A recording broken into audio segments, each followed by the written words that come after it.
ஆக்சுவலாக நான் இப்போ ஓடுறது வந்து ஜோன் 2 ரன்னிங்கு. ஜோன் 2னா என்னென்னு நான் அப்புறம் ஒரு வீடியோ போடுறேன். இப்போ இன்றைக்கி பார்த்தீங்கன்னா மணி 10 கிரவுண்டில் பொதுவாக இந்த டைம் வந்தால் நானும் காக்கா குருவி மட்டும்தான் இருப்போம். ஆனால் இன்றைக்கி ஸ்போர்ட்ஸ் டே நடக்குது பாருங்க.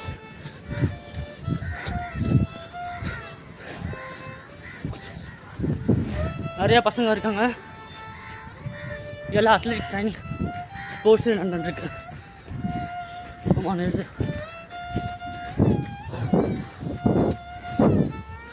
ஜோன் 2னா ஒன்றும் இல்லை, ஸ்லோ ரன்னிங். இதுமாதிரி ஸ்லோவாக ஒன்று தான் ஸ்பீடாக ஓகிறதுக்கு ஹெல்ப் பண்ணணுன்னு சொல்லிட்டு ப்ரொஃபஷனல் சொல்கிறாங்க. நீங்கள் வேணால் யூடியூப்பில் ஜோன் 2 சர்ச் பண்ணி பாருங்கள். நான் அப்புறம் இதை பற்றி தனியாக ஒரு வீடியோ போடுறேன். அமௌண்ட் இஸ்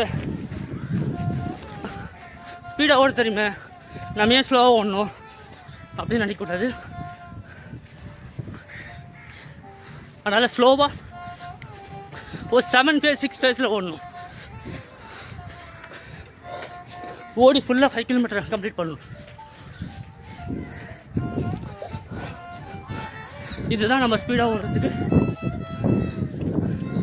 வழிவகுக்கும் அப்படின்னு ப்ரொஃபஷனல் சொல்கிறாங்க. ஆனால் இப்போ நான் ஜோன் 2 தாண்டி ஓடின்னு இருக்கேன்.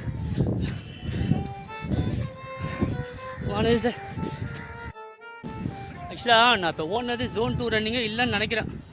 அப்படின்னா இப்போ எப்படி பேசுகிறேன், இதே மாதிரி பேசி ரன் பண்ணணும். அது மாதிரி ரன் பண்ணால் தான் அது ஜோன் 2 ரன்னிங்கு. ஆமாம், அந்தளவுக்கு ஸ்லோவாக ரன் பண்ணணும். 7 இப்போது ஸ்லோவாக வார்ம் டவுன் பண்ணிவிட்டு இன்றைக்கி செஷனை க்ளோஸ் பண்ணுங்கள்.